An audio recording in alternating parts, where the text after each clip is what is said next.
John Wick is back, and Keanu Reeves' ex-hitman seems to be improving with age, with his return for a fourth installment earning the action thriller franchise its best reviews so far.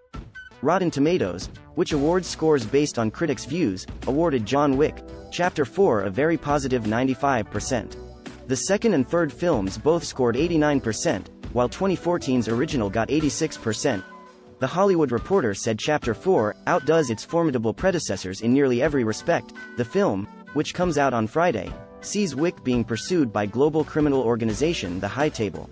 It was called an all-action blockbuster that really gives its all by NME's Jesse Hassinger, while the Evening Standard's Charlotte O'Sullivan called it preposterously enjoyable. JW4 is going to be huge and, for me, it's easily the most satisfying entry of the lot, she added.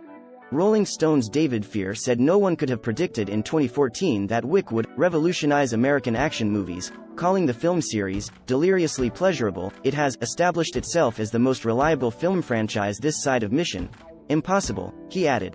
The Hollywood Reporter's Frank Scheck called the new chapter pure, over-the-top action spectacle, adding, bigger, badder, bolder, longer, and featuring nearly more spectacular set pieces than one movie can comfortably handle. This epic action film practically redefines the stakes.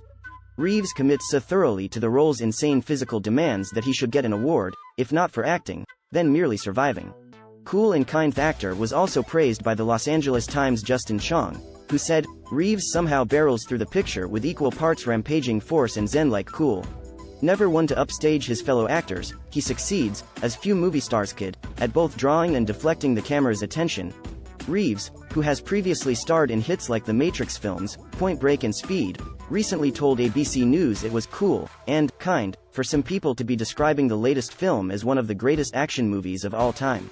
However, the film's release comes just days after the death of co-star Lance Reddick, who played hotel manager Karen in the franchise.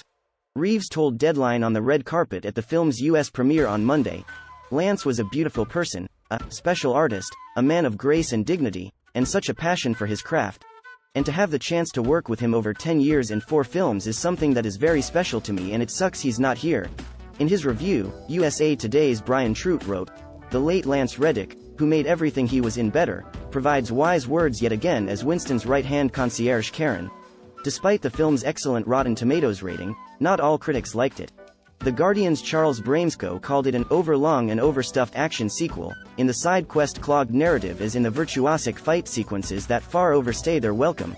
A viewer starts to feel the difference between maximalism and merely having a lot of stuff, somewhere around the third hour and mostly in our glutes. Empire's Alex Godfrey said it was relentlessly violent, adding, it's all a bit much. Yes, it's a love letter to action cinema, but so much so that action cinema might want to take out a restraining order. But he did add, Reeves basically operates with one register, mythologically gruff. But then again, that's what this series is, and even with that narrow remit, Reeves is ceaselessly charismatic.